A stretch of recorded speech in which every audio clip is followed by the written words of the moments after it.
Hari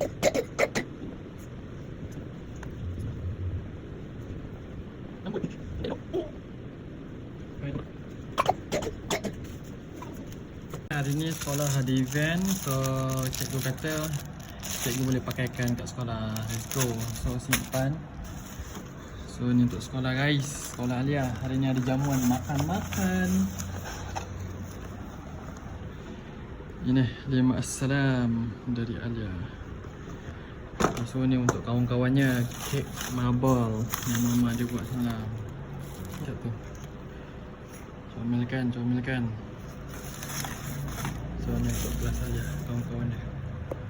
Okay guys, ini burnt cheesecake untuk cikgu-cikgu di sekolah Alia. Yang pertama untuk 5 assalam dari Alia untuk cikgu Baiti. Ada mama weh. Ada mama. Ada.